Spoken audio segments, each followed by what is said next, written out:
ہمارا حج مکمل ہو گیا تھا. ہم سب مدینے واپس ہو رہے تھے. ظہر کے قریب ایک سوار نے ہم کو پیچھے سے پکارا, رک جاؤ اور واپس آؤ. حکم آیا ہے کہ آج کی نماز ظہر سارے حاجی غدیر خم میں ادا کریں گے.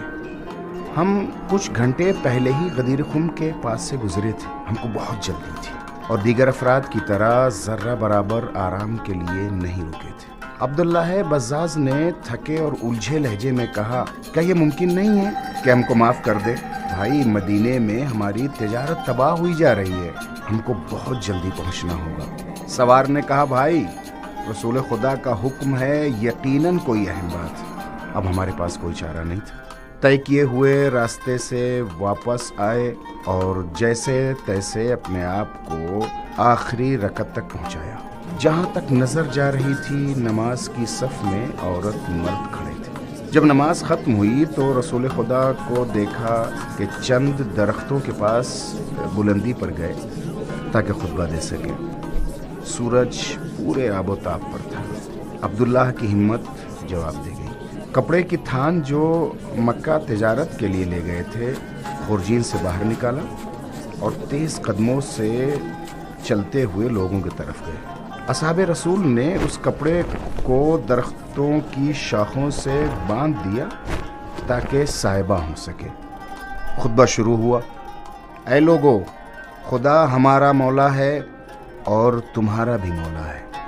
میں نے اپنے پاس کھڑے ہوئے ساتھی سے کہا, یہ تو ہم سب جانتے ہیں, اس کے منکر پر لعنت. کیا اتنی سی بات کے لیے اتنا لمبا راستہ واپس آنے کی ضرورت تھی؟ ابھی میری بات ختم نہیں ہوئی تھی کہ رسول خدا نے مزید فرمایا, جس جس کا میں مولا ہوں علی اس کے مولا ہے. اس وقت ہم نے دیکھا کہ تپتے سورج کے نیچے علی کے ہاتھوں کو بلند کیا. میں نے اپنے پاس کھڑے ہوئے ساتھی سے کہا, اوہو, تو اس بات کے لیے ہم کو واپس آنا تھا. خطبہ بھی ختم نہیں ہوا تھا. رسول کے پاس کے آس پاس کھڑے لوگوں نے مجمع کو بٹھایا. رسول نے کچھ دیر سکوت اختیار کیا. آپ کی آنکھوں میں اضطراب دور سے جھلک رہا تھا. سچ ہے, اتنے سال گزرنے کے بعد بھی ابھی تک اس مضطرب نظر کو بھولا نہیں ہوں. وہ رسول جس نے شیب ابو طالب کے قحط, قریش کے شکنجوں, یہودیوں کے فتنوں اور تمام جنگوں کو دیکھا تھا اور سکون قلب کے ساتھ ان کا مقابلہ کیا تھا. اس جمع غفیر کو مضطرب انداز میں دائیں بائیں رسول نے دیکھا.